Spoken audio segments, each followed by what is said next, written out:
training those core movement patterns that you replicate out in real life, right? Playing with your children, playing with your grandchildren, and doing it safely. And so we're using fitness in a way that enables you to just live your best life. And it's kind of an overused term right now, but it's absolutely what CrossFit does. The majority of your days in the gym are going to be a little bit uncomfortable. And that's something that's celebrated in CrossFit because that's where the magic happens. There are other things that you're learning through sport that are so much more important than an eventual paycheck or an eventual gold medal in anything. And so that's what I still love to have conversations about today.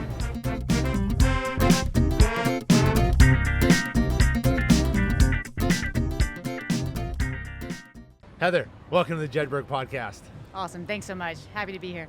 Well, this is on the back end of the 5K that we just ran, so I have no idea how my hair is. I've sweat through my shirt, and sun's burning the back of my neck. But endorphins give great energy, though. We're going to have a fun one. Yeah, I am right there with you. I started thinking I was going to do about a third of it. Then all of a sudden I'm like, it's a 5K, it's a community. Let's rock. So it was a blast. Yeah. It was awesome. There were so many people. You said the goal was 1,000. Do you know how many there was? Oh, we crushed it. We had well over 1,000 out there, and we were still taking registrations as people were lined up. So I think at the sound of the beep, I don't know what we're going to call it, but it was well over 1,000. Super cool. Yeah, that was awesome. So we were 3 just laps through. penguins together. Yep. We spread out eventually. We had a whole group. So I mean, we had basically everybody. The last series of guests who we've had this morning and then yesterday joined us. Awesome. So Ilya joined us from yesterday. We had Brendan from Watify joined us. Jeff. And then we had Jeff from Momentous. Well, you had Don Fall, but could you keep up with him? I think he went like sub 20 on his 5K. Whoa. That was insane. Yeah. He's a monster. He may have passed us. Yeah. Actually, I know he passed us because we were yelling at him.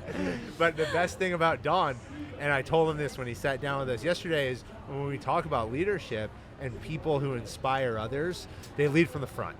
And Don was out there doing that. He put everything he had into that, finished an awesome time. And then when we came in towards the back, he was there to high-five us. 100%. He stayed till the last walker came across that finish line. It's incredible. That was me. We'd applaud you just as hard. It's CrossFit. Exactly. Yep.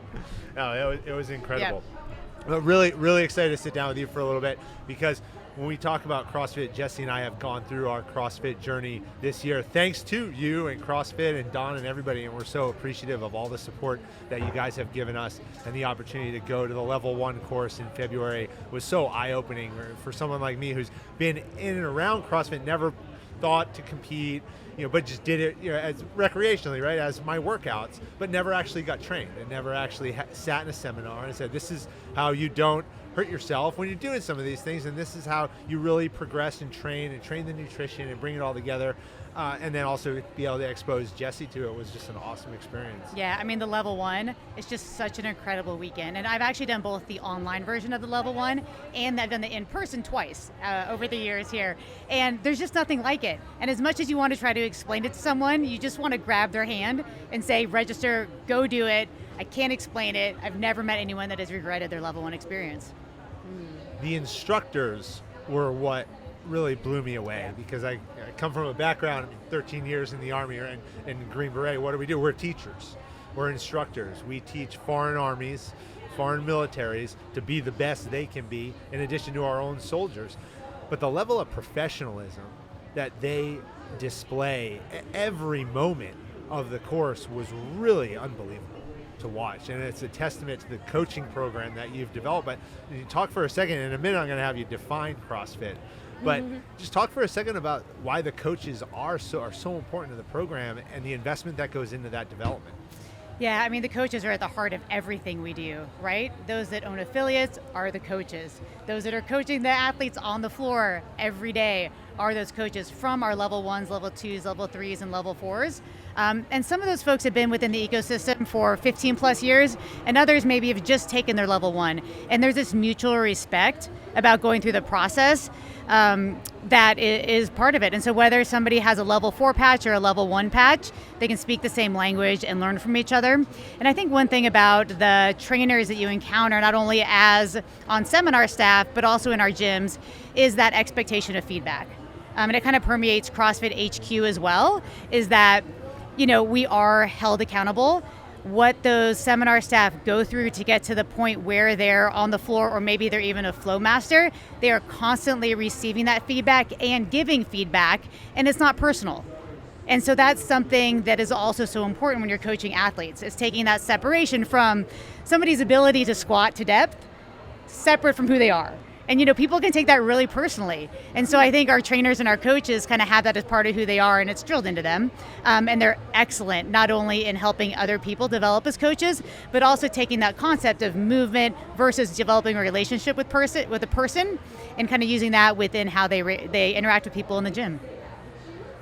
Yeah, I really enjoyed the coaching we got on different ways to cue people, because I know, like, when I'm expressing to someone how to do a ninja move, I have a certain way of expressing it that I think is so clear, and it just doesn't necessarily click for everyone.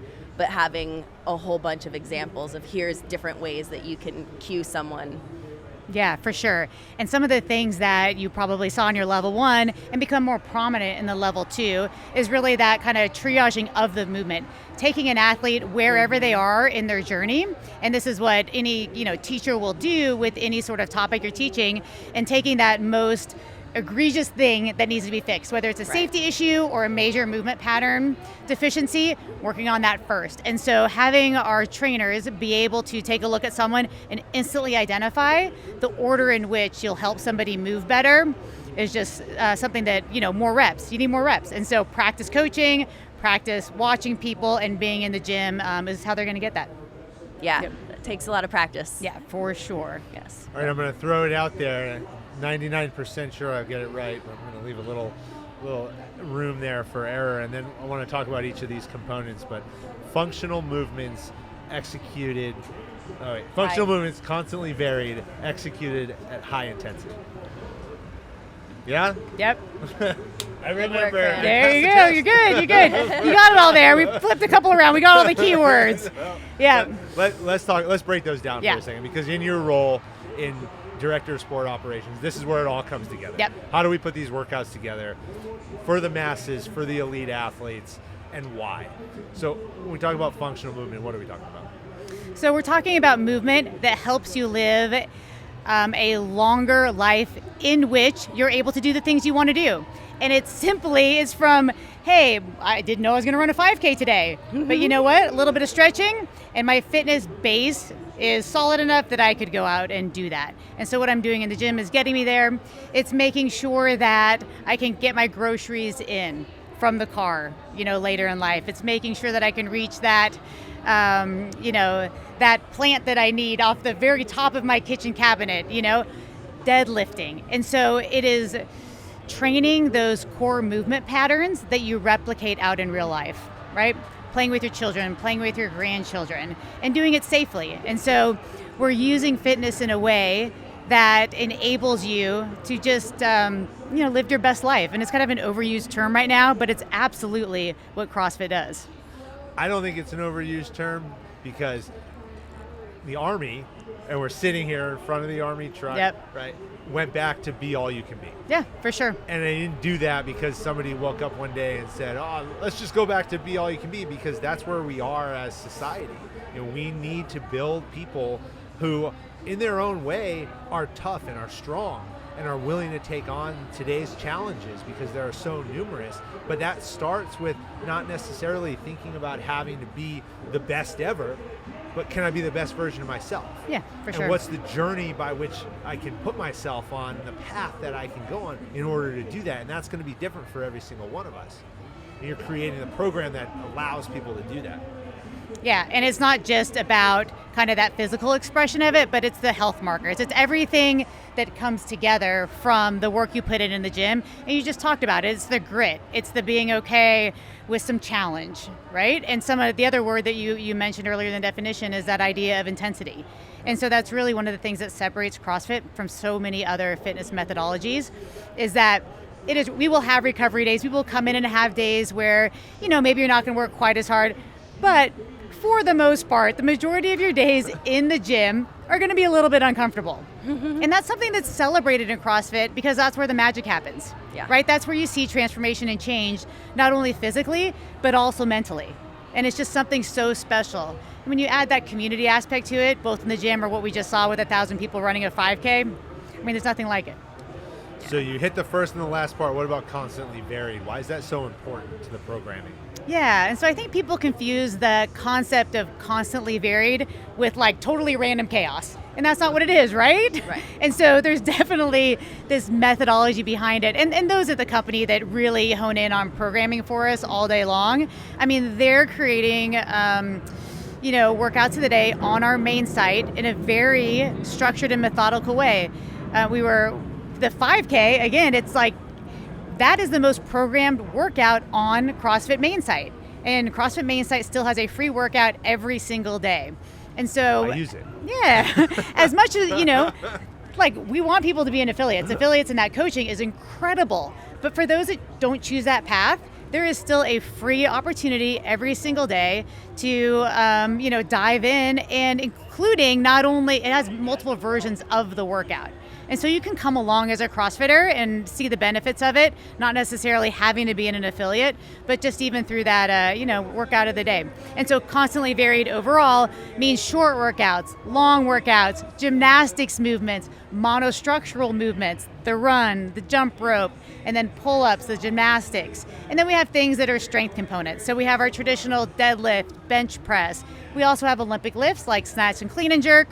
And then taking all those components and making sure that you're touching the different aspects of the fitness paradigm from start to finish, throughout a long view of the program is what we mean by constantly varied.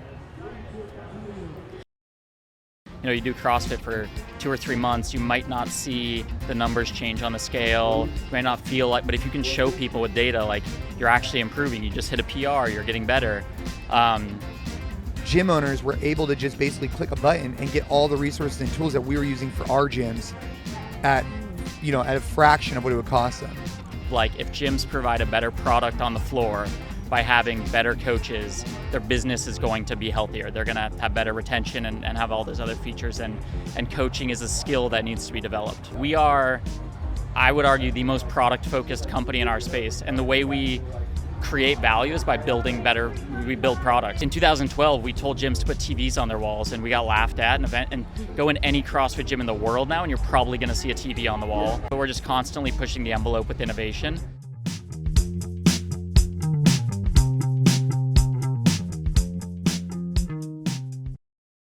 When they do the programming on the site or for all the affiliates, is that designed with the assumption that someone's coming in every day? Or if there's someone who only comes in like 1 or 2 days a week, are they still going to get a balanced distribution? Yeah, so the main site workouts are designed exactly as Greg Glassman intended, which is really 3 days on and a rest day. And so we program 3 days on, 1 day off. Right? And there's a lot of conversation in the community as to whether or not that rest day is a true rest day or active rest, right? And so CrossFitters are challenged in their ability to actually rest. Yeah. And the value of rest cannot be, overstated enough. Yeah. Your body needs that, especially as some of us are getting a little bit up there in age, recognizing the value of a little bit of recovery so you can hit it hard, right? Yeah. So that first day back, you're super fresh. Second day, still feeling pretty good. Third day, you're going to hit it hard because you have a rest day coming up.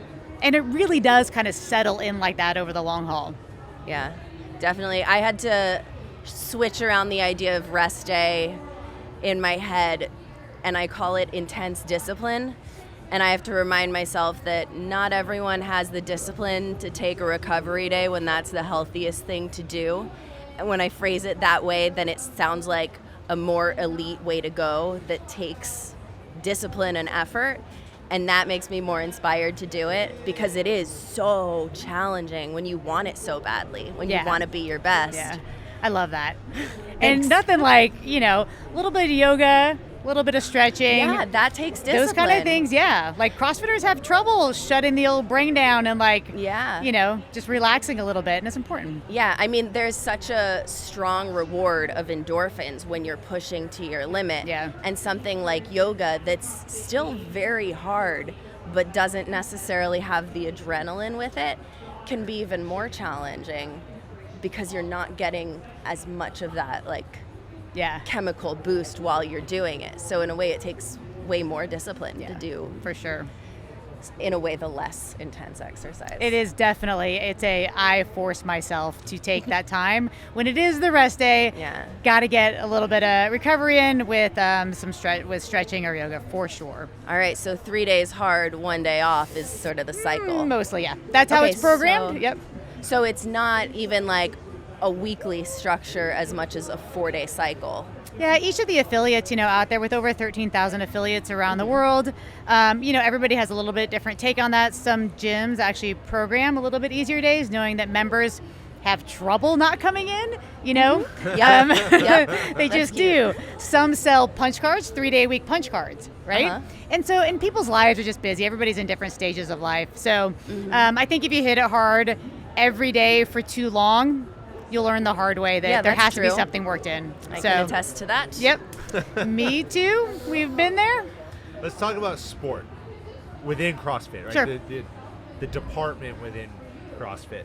You told me when we spoke last week that when it's going well, nobody knows it exists. But when it's not, it becomes all your fault. Yeah. So I'm the director of sport operations. And so within sport at CrossFit, our group does everything from the open all the way through the games, and then many special events. And we also have broadcast, we have partnerships and sponsorships, running these live events, running the virtual events, things of that nature. And so those are all within sport, and then sport operations really helps facilitate all of those things. And so when you think about coming up upon the open, like we have a marketing department within CrossFit, and so sport will work with marketing to elevate the open, come up with marketing plans, things of that nature. And then when we're heavy in that season, there's everything from the competition team working on video review, all the way through kind of qualifying athletes to the next stage. And then all year long, of course, working with some of our top athletes and agents, making sure that we're elevating them to the best of our ability. So yes, it should be smooth. And, hopefully from the outside, it looks like that. And sometimes it feels like you're running hard underwater trying to make things go. But that's the idea. It looks incredibly smooth. So we're here. This is day four for us. Even though the individuals and the team started yesterday, so 2 more days to go. But the complexity I've been blown away by the complexity of the operation. And not only the magnitude, the venue's massive, there's a tremendous amount of people, and we've seen the influx of more and more people every day as we've progressed from Tuesday now, getting into the weekend. But the support staff, I think Don said in the press conference on the first day that there's 1,000 people just working on the support staff, but there's so many different jobs and there's so many different pieces, and all the events are so precisely timed. Talk about what goes into putting that together, because from the outside it does look very seamless and very flawless. The events go on, a crew comes out, they change it over, new athletes come in, they compete in the event. Yep. What goes into it? We go back there, sprinkle a little pixie dust on everybody, and off we go. Yeah, we run this event to the minute. We run it to the minute in every aspect of competition, and that's how we can get this to be completely coordinated with broadcast and everything else we want to do to make the athlete experience the best it can be. If the competition runs off schedule and athletes either are stuck in corrals after warm-up before they hit a heavy lift on the floor, or don't have enough time to warm up, that impacts their ability to show us their best performance. Yeah. And so everything we do is really with the athlete's performance in mind. So we have over 600 volunteers here from all over the world. They're not just from local Madison, from all over the world. Volunteers. That's important. It's incredible. And how about this? We had 2,000 applications. So there's a selection process, wow. even to be a volunteer. Yes, we have a wonderful woman in Charlotte who does not get enough credit that manages all of our volunteer applications, including evaluation of volunteers each year, because when we go back, people can work their way up onto our teams based on years of service and how they do and how they're evaluated. And we have volunteers that tell us this is their family reunion. They're using their 2 weeks of vacation each year to come see their friends and family because they've been on the medical team every year for a decade. things like that. It is just incredible. We're so fortunate. So I'm calculating like how you're able to stay so on schedule. Is that so for every event, are you looking at like the average, or I guess the slowest seed time of athletes, but they're not standard benchmark workouts? So you're calculating from, you're having to estimate what their times are going to be based on other workouts they've done? Well, we do a lot of testing. Yeah. And so those workouts are run through sometimes in multiple variations as the games are being programmed. And athletes that are, basically games level athletes, but maybe they sat out a year, maybe they didn't quite qualify that year, they really help support us by meeting us at a location where we run through these workouts many times in different iterations to make sure not only we have the weights and loading right, but we have the distances right, and we can set those time caps. Nice. And so those time caps on the floor are what allow us to have the gear changes between men's and women's heats, or to reset the floor. For anybody that was out here and saw the alpaca event on North Park here at the games today, that reset, if you looked at all the volunteers, we had, dozens of kettlebells on the field. They were moving sleds. And so getting equipment reset is really what we work into the timing, and then making sure the athletes can get on and off the field appropriately. So, and the people that are doing this, they've got it down to a science at this point. So it all comes together and we adjust as we go. And we do make mistakes, but hopefully we own those and move on when we do. Well, one of the crazy things too, though, is all of the planning and all the preparation and the coordination goes into something like the alpaca there, and then you never do it again. Yes. It's like one of the best things and one of the worst things about CrossFit as a sport. It's so cool because not only being part of it as an employee, but as a fan, it's always different. There's always something new, but there's always a little bit of honoring history too. And so whether it's a repeat workout from a previous games or a benchmark workout that the community can completely relate to, those may kind of pop in.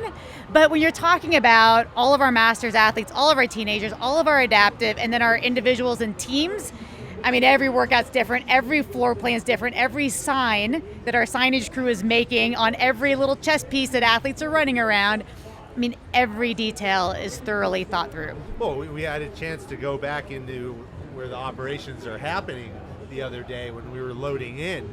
And yet there is a whole crew back there who's making signs. Oh, shout out to our signage crew. And that team, they travel to the semifinal events and did the same thing.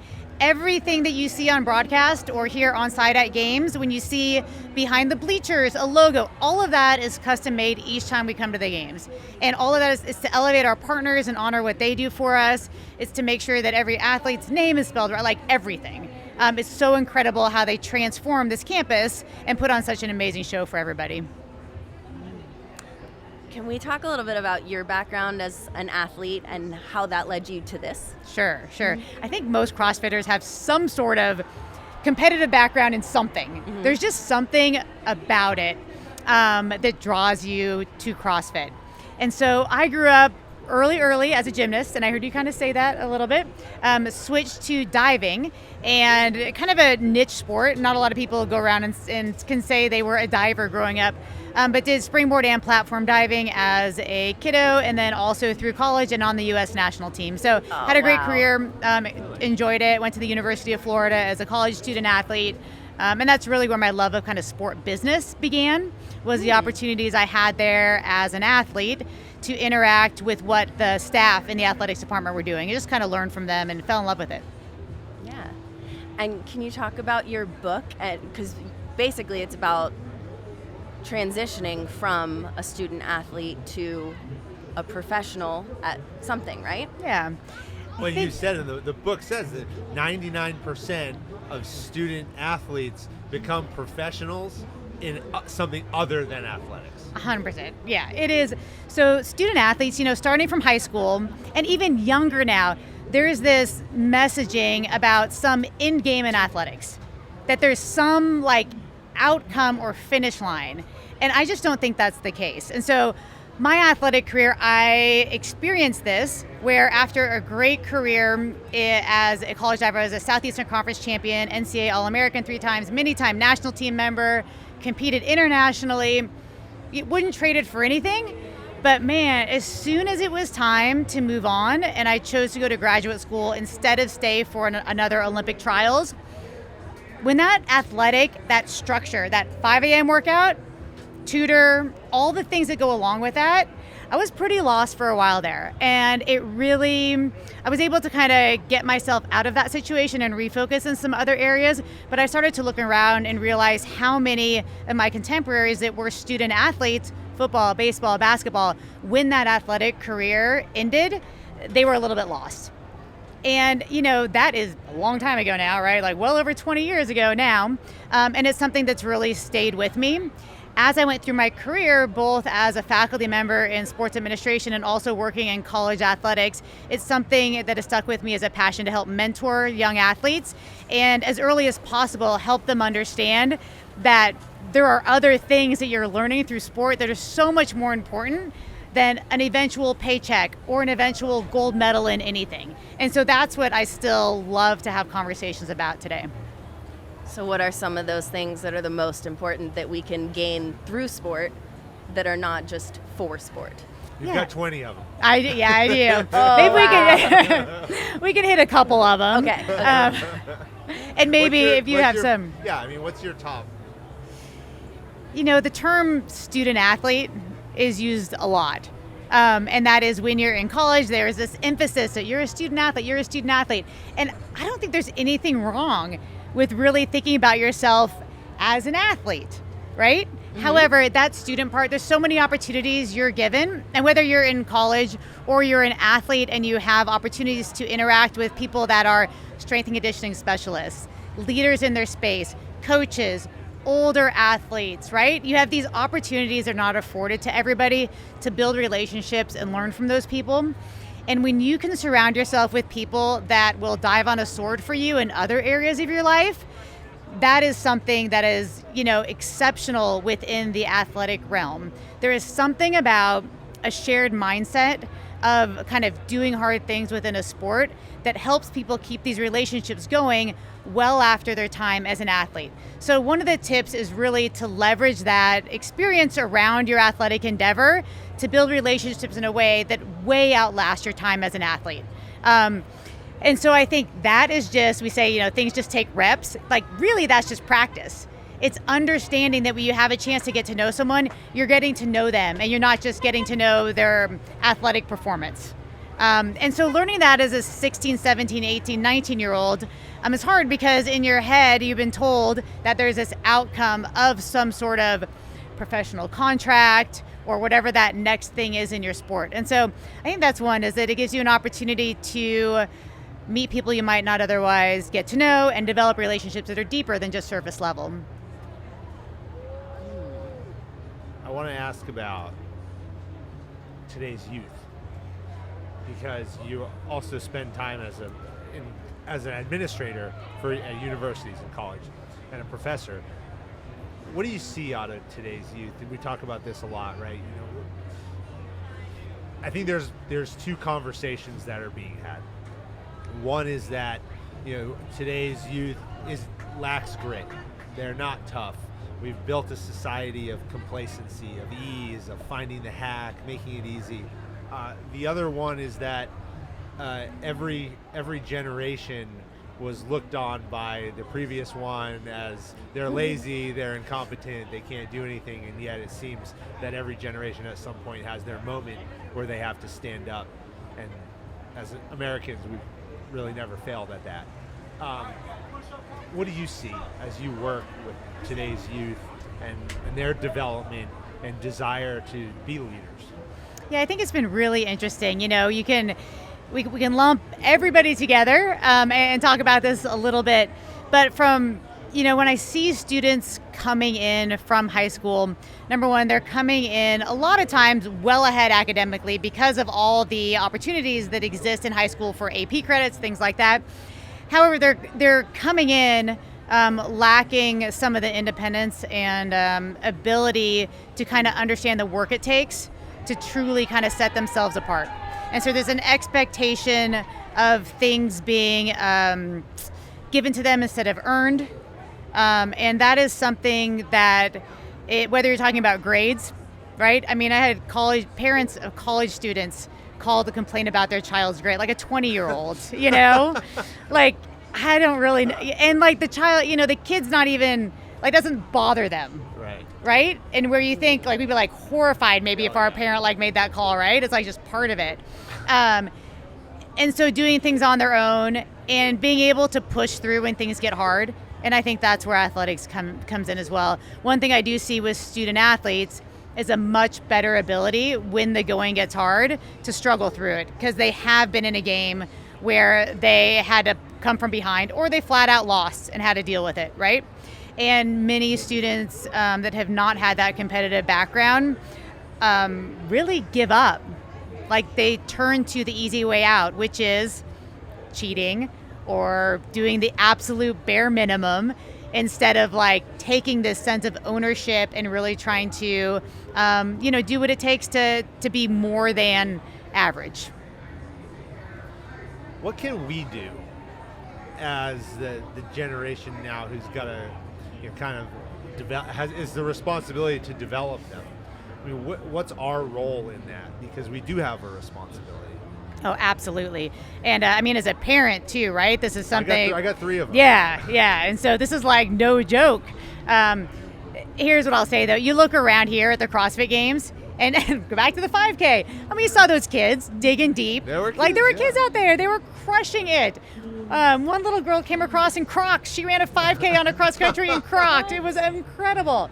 Adorable. And so, we need to lift up those that are willing to do the hard things, the parents that are willing to let their kids fail, right? Like, that's cool. It's part of it. Like, life is uncomfortable. It just is, And so providing opportunity for kids through sport or other avenues to not only accelerate, but like, not everybody is going to win everything. You will not win everything in your life. And I think that's what we need to do. And the gym is a great place to learn those skills. And so whether it's really the football field or a CrossFit affiliate, I mean, one of the things we do in an affiliate is like, you're not putting your barbell away until everybody's done and you're supporting them, right? But people have different weights on the bar. Like, we're celebrating that person making progress and not celebrating poor movement that puts you ahead. And that's what we're talking about, even from an academic setting. Like, poor, work that you turn in, like that, if you're going to approach your life like that, that's all you're never going to know how to be exceptional at anything. Right. And the CrossFit gym shows you how to do that. Like, get your foundations right, do it the right way, right? Like, get it foundations right, and then add intensity. And it's kind of the same thing.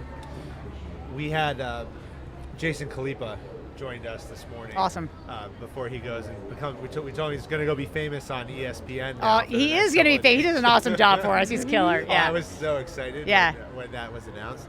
But Jason's been on before too. He was on episode 54, I think it was. And he talks about these micro moments. And one of the things that CrossFit teaches you, one of the things that athletics teaches you, even the military and the Army and serving in special operations, is that these micro moments train your personality and your character to do the right thing at a very high level, when it's as simple as picking a piece of trash up off the floor. When it's as simple as doing a snatch with the bar. And should you do that differently with 135 pounds or the bar? Because if you train that fundamental bar right, then you're going to execute the 135 pounds differently. But those micro moments, we can't allow them to pass us by. 100%. Yep. And I give leadership talks, and I talk about there was absolutely nothing special about being a Green Beret, being in Special Forces. But the difference is we executed the fundamentals better than everybody else with precision day in and day out. When we're training, we'll say the new generation, we're training anybody. Mm-hmm. Okay, we're training athletes, our kids, overbearing, where they don't look at us. And I'm kind of bringing this up a little bit personally because my daughter has been working hard, actually, and even talked to Jessie about it for a while. She was kind enough to talk to her. Mm-hmm. But she didn't make the club team that she had been on, and we had a big. I guess I didn't approach it the right way. Understood. Is the feedback I'm feeling that I was yeah. was that I didn't approach it the right way. But I mean, how do we train that? How do we get them to understand that it's going to be hard, it's supposed to be hard, but if you do these little things every single day, it's going to get you to where you want to be. I mean, model it, right? Finding the right coaches, modeling yourself. I think as you were talking through that, I recall reading that you kind of can tell everything you need to know about a person, whether they put their shopping cart back, where they leave in the middle of the behind the car, or walk it to wherever it's supposed to be. And that's kind of what we're talking about, right? It's like put your stuff away, pick up after yourself. Did you, with your kid, did they put the plate in the dishwasher, or they leave it like, that drives me crazy, right? Yeah. Because that's actually what I relate it to. I'm like, if you can't open the dishwasher and put your plate in there, how are you gonna demonstrate that you're going to finish anything? They don't really receive that well either. Trust me, yeah, I know that. Yeah. but those are the kinds of things. And so as tempting as it is to let things pile up, myself, whether it's the gym or something around the house, making sure that, you're modeling all of those kind of small behaviors and the language you use at home, language you use in the gym, all of that matches. And not saying that I am even close to perfect, but striving for that and realizing that, the little eyes are watching, the little ears are listening, on everything you're doing. Yeah. And I think in the gym too, so it's not only youth, but we have so many young adults and adults in the same situation. And so again, I think remembering that everything you are doing, you're a leader in the gym. And if the first person leaves a kettlebell out, they're not. The rest aren't going to get it put away. The minute someone else picks 2 up, everything gets put away fast. Yeah. You can change the whole situation around you by just going the extra inch. You don't have to go the extra mile. It's going the extra inch over and over again. Right. Yeah. How do you look for that in your training, like the micro moments? Because so much of what you do in Ninja is about a fraction of an inch. Yeah, I mean, I know that knowing how many little girls are watching me and looking up to me really influences, it's definitely made me a better person. I know that when competition doesn't go my way and I fall in the water and I'm heartbroken, I know that thousands of little girls are watching me learning how to behave when you're heartbroken. And so I mentally prepare myself for that, because I know it's not always going to go my way. So I have to think about what do I want to demonstrate to the kids that are looking up to me. And the way I would want my role model to behave is to stand up, to say what I'm proud of. Here's what I did well, and here's how I'm learning from my mistake. And so I try to do that every time I get up out of the water. I say, here's what I did, here's why I'm proud of it, here's where I made a mistake, and here's my plan to get better. And I know that if I can do that, then every fall is a win. So that's what I try to model to the kids that are watching me. That's so awesome. And as a mom, thank Thanks. you. I mean, thanks for even, your approach and thinking about it that way. Yeah. That is because, as we know as parents, we can say something a million times and it means nothing, right? And so hearing it from somebody else, seeing those actions, that's awesome. What an Thank inspiration. you. Yeah. But it also helps me to know that they're watching, because it's hard to take those actions. Yeah.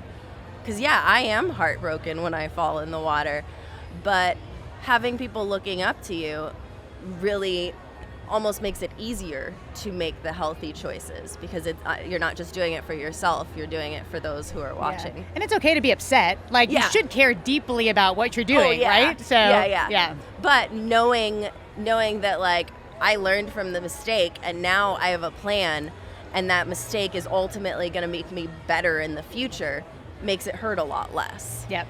I mean, you're kind of coming full circle to even CrossFit Games. Yeah. That's literally how our coaching staff, everything we're doing out here, this concept overall of we do the workout once, we're still every night post-competition meetings. We were here way too late last night assessing everything that happened, making notes for next time. If we have something similar, this is what we'll change. Okay, now let's look at tomorrow. Hey, if it's a mistake, just admit it.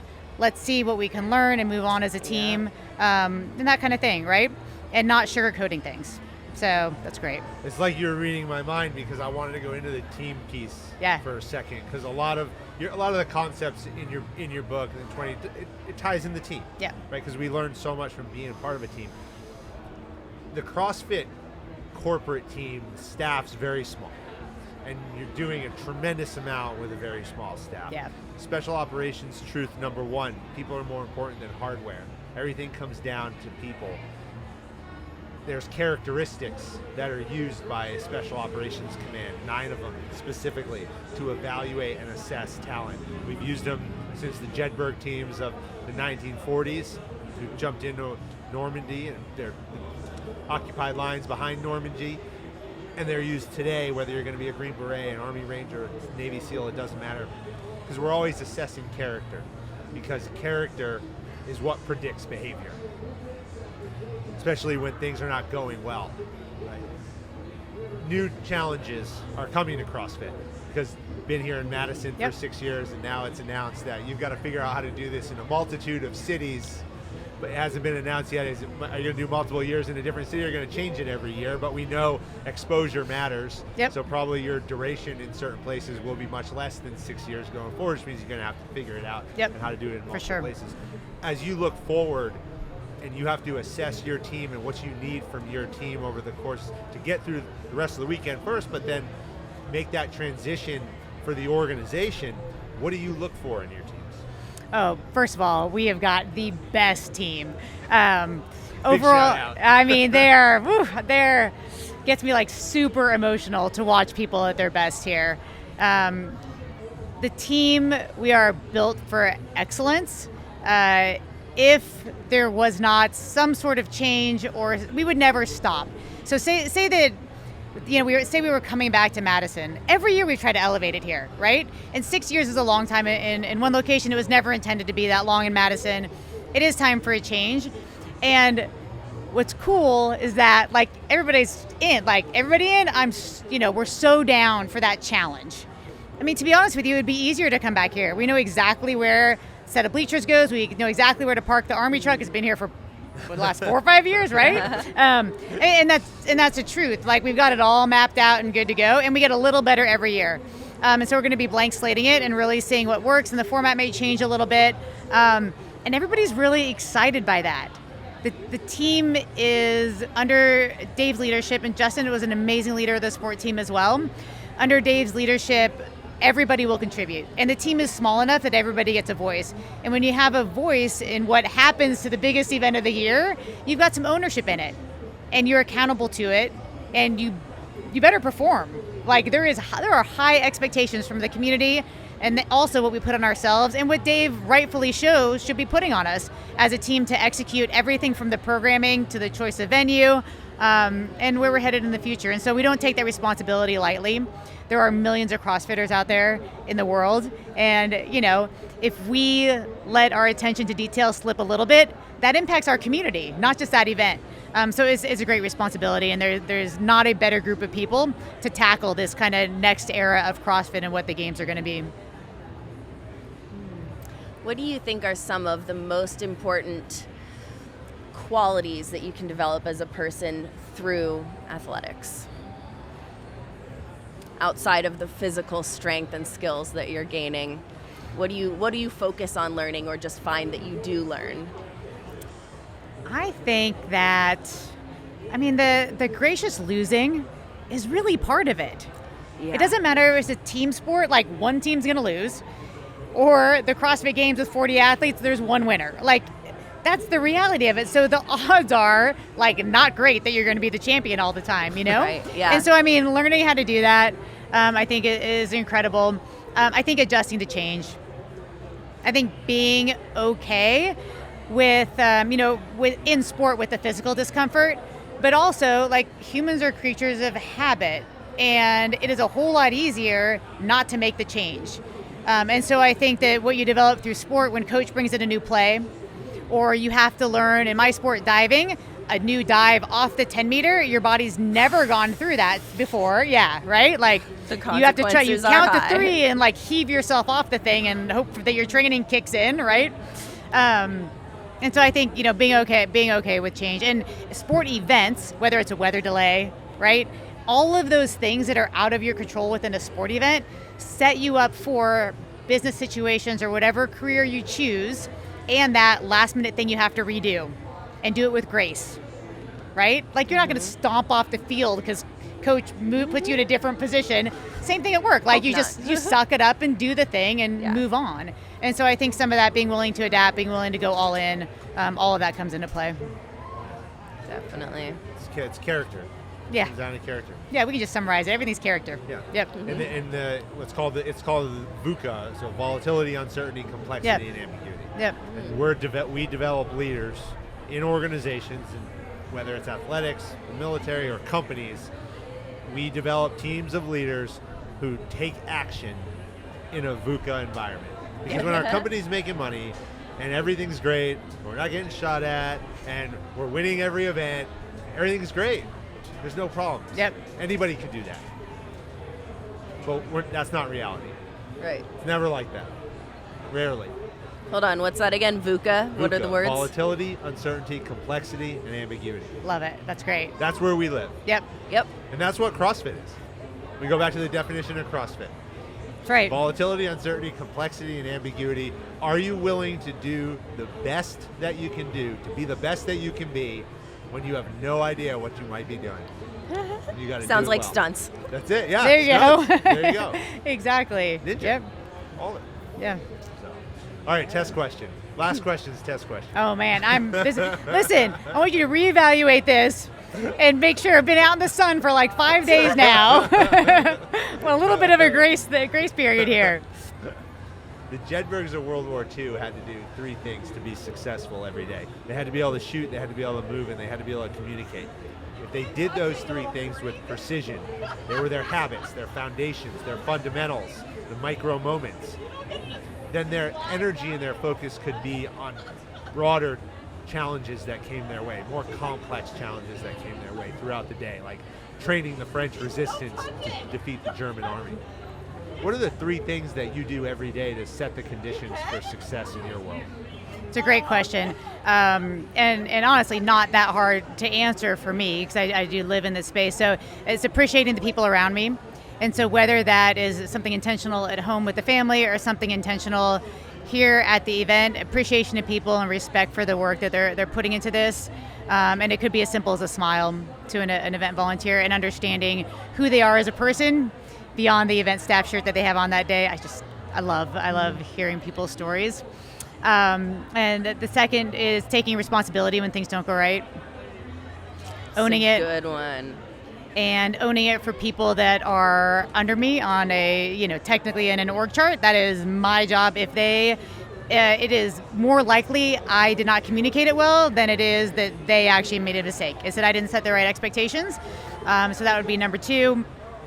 And number 3 would be asking for input all the time.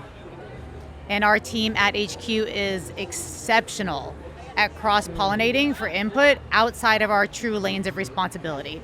And that's how we put the finishing touches on everything from operational aspects of the games to the workouts to everything that you see in the community. So, and that one I've learned as part of this crew. That was a really great answer. That was one of my Thank favorites. Sort of thinking outside the box, I feel like, of actions, habits. Yeah, we have not had number 2. So appreciate people around me, take responsibility when things don't go right, and ask for input.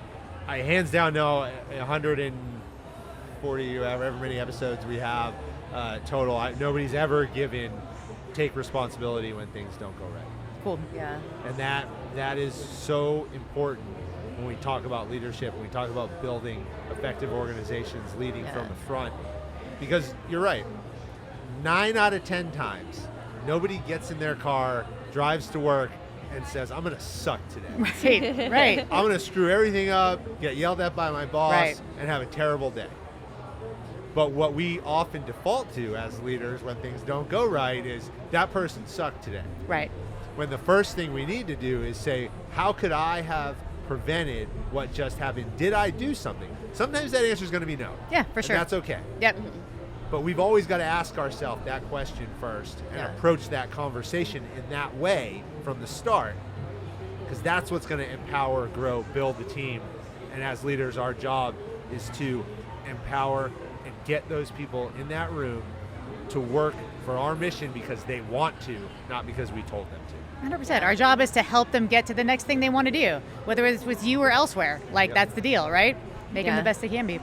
One of my favorite pieces of advice I ever got from my pole vault coach in college was he said that you only have the power to change the things that you take responsibility for.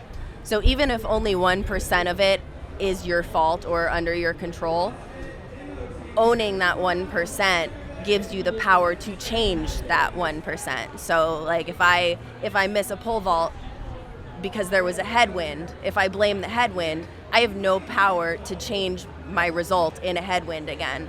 Whereas if I say, I didn't prepare myself well for headwinds, well now I can prepare and train in headwinds and do better next time. Yeah. So I always try to take responsibility for everything I can, even though I don't like looking like it's my fault.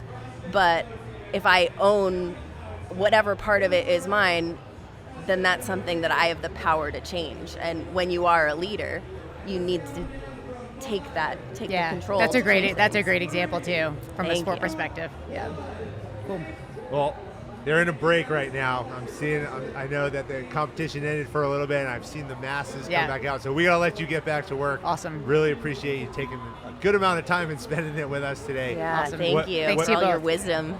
I mean, what you're doing in the event is absolutely incredible. What you're doing in CrossFit is amazing. What you've done for collegiate athletes who've gone on to perform at the highest levels and those who went on to do everything else but athletics is truly inspirational. I loved going through the book. You know, Awesome. and I'm gonna start taking and referencing a lot of those 20 lessons in there because they're all right, and we've got to apply them, and we've got to build great teams, build great leaders. CrossFit's hard. We started with the definition, but that's how you build yourself, and that's how you build great teams and leaders. So thank you so much. Awesome. Thanks Yeah, you both. thank Super you. fun. Awesome. Thank you.